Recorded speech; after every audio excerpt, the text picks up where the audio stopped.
अस्सलामुअलैकुम वरहमतुल्लाहि वबरकातुहू। अज़ीज़ तलबा, मैं मोहम्मद शहज़ाद ख़ान आप तमाम ही का अपने चैनल SK एजुकेशन में खैर मकदम करता हूँ।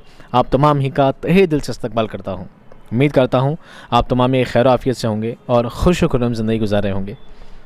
प्यारे बच्चों, आपके निसाब जान पहचान पूरी कंप्लीट हो चुकी है। जान पहचान के तमाम सबक आपको पढ़ाए जा चुके हैं और सभी आपको अच्छी तरह से समझाए जा चुके हैं। अब हम जो सीरीज़ लेकर आए हैं, इसमें आपके लिए जान पहचान के चैप्टर के जितने भी क्वेश्चन आंसर हैं, उन तमाम ही क्वेश्चन आंसर को यहाँ पर हल करवाया जाएगा। ये वीडियोस ख़ास तौर पर RBSC बोर्ड के लिए और CBSE बोर्ड के जिन बच्चों का कोर्स B ले रखा है, उनके लिए बहुत ज़्यादा मुफीद साबित होने वाले हैं। आप सवाल जवाब ही आपके एग्ज़ाम में आते हैं, चैप्टर एग्ज़ाम में नहीं आते हैं। तो उम्मीद करता हूँ जिस तरह से आपने चैप्टर्स वाले वीडियो को इतना प्यार दिया था, उम्मीद करता हूँ आप इन वीडियो को भी उतना ही प्यार देंगे। आप ख़ुद भी देखेंगे, अपने दूसरे दोस्तों को शेयर भी करेंगे और पसंद आएगा, यकीनन आपको ज़रूर पसंद आएगा। आप वीडियो को लाइक ज़रूर करेंगे और चैनल तो आपने सब्सक्राइब कर ही रखा है। अगर खुद ने कर रखा है तो अपने दोस्तों को भी कहिए कि चैनल को सब्सक्राइब करें, ताकि सर के वीडियो आपके पास कंटिन्यू आते रहें। जैसे जैसे आपका एग्ज़ाम पास आते जाएंगे, मैं वैसे ही एग्ज़ाम से रिलेटेड, एग्ज़ाम में क्या चीज़ आपके लिए बेहतर रहती है, उन तमाम ही के लिए वीडियो में लेकर आता रहूँगा।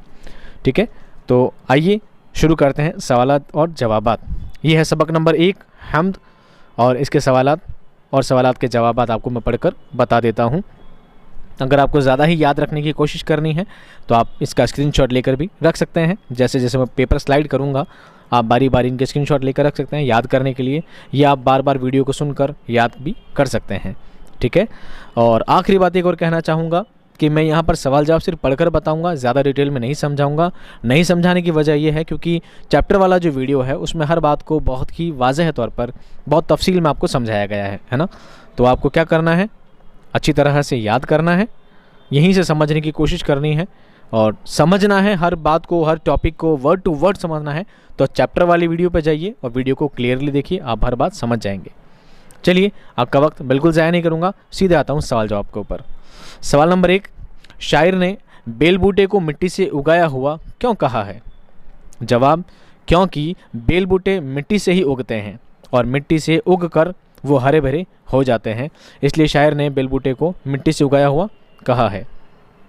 सवाल नंबर 2, सूरज को चश्मा क्यों कहा है? चश्मा कहते हैं झरने को, चश्मा कहते हैं झरने को। जवाब, शायर ने सूरज को चश्मा इसलिए कहा है कि उससे गर्मी निकलती है और रोशनी भी जारी होती है, इसीलिए शायर ने सूरज को चश्मा कहा है। या एक तरीका यूँ भी हो सकता है, शायर ने सूरज को चश्मा क्यों कहा है, झरना क्यों कहा है? तो सूरज से जो धूप आती है, धूप से समुद्र का पानी भाप बन के आसमान में उठता है और वही आसमान में उठा हुआ पानी बारिश की शक्ल में बादलों से वापस आ जाता है, इसलिए सूरज को चश्मा या झरना कहा गया है। सवाल नंबर 3, चिड़िया खुदा की तस्बीह कैसे करती है? जवाब, चिड़िया जो चहचहाती हैं दरअसल वो खुदा की तस्बीह करती हैं, उनका चहचहाना क्या होता है? खुदा की तस्बीह करना होता है। सवाल नंबर 4, आखिरी शेर में कारखाने से क्या मुराद है? जवाब, आखिरी शेर में कारखाने से शायर की मुराद दुनिया है, जिसमें अल्लाह ताला ने अपनी कारीगरी से बेशुमार चीज़ें बनाई हैं। अमली काम। ठीक है, सवाल देखिए, इस नज़्म की रोशनी में नीचे दिए गए मिसरे पर 5 जुमले लिखें। तारीफ़ उस खुदा की जिसने जहां बनाया। इसको देखकर आपको क्या बनाने हैं? 5 जुमले बनाने हैं, 5 पंक्तियां लिखनी है। पहली पंक्ति देखिए, हमें अल्लाह ताला की तारीफ़ करनी चाहिए जिसने ये दुनिया बनाई है। सेंटेंस जुमला दूसरा देखिए, इस दुनिया में खूबसूरत ज़मीन बनाई, प्यारा प्यारा आसमान बनाया।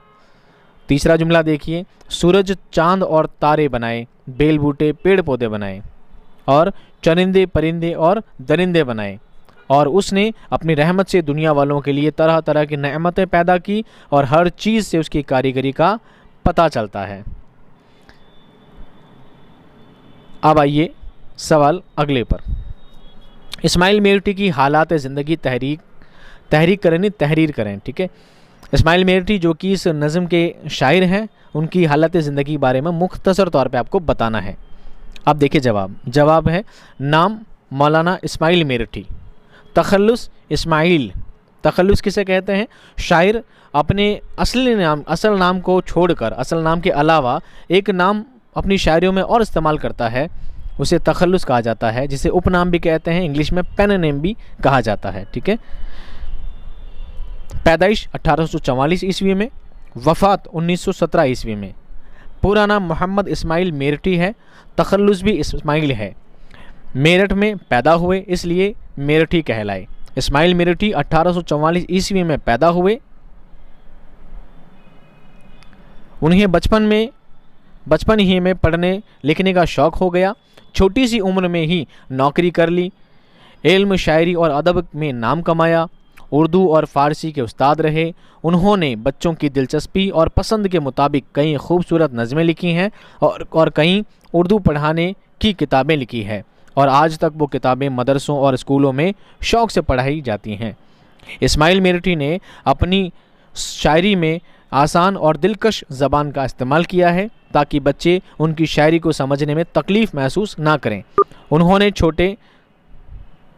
उन्होंने छोटे छोटे मिसरों में बड़ी बड़ी बातें बयान की हैं, इसलिए इस्माइल मेरठी आज भी उर्दू दुनिया में मशहूर हैं, और इसीलिए इस्माइल मेरठी को बच्चों का पसंदीदा अदीब और शायर कहा जाता है। उनका इंतकाल 1917 ईस्वी में हुआ। प्यारे बच्चों, इस तरह ये पहला चैप्टर का सवाल जवाब क्या होते हैं, कंप्लीट होते हैं। उम्मीद करता हूँ आपको वीडियो पसंद आया होगा। आप इसे ज़रूर लाइक करें, अपने तमाम दोस्तों में ज़रूर शेयर करें, और मैं बहुत जल्द सारे के सारे आपको सवाल जवाब बहुत जल्द ही करवा दूँगा। मिलता हूँ आपसे नेक्स्ट वीडियो में। तब तक खुश रहिए, आबाद रहिए, मेहनत करते रहिए। खुदा हाफिज़।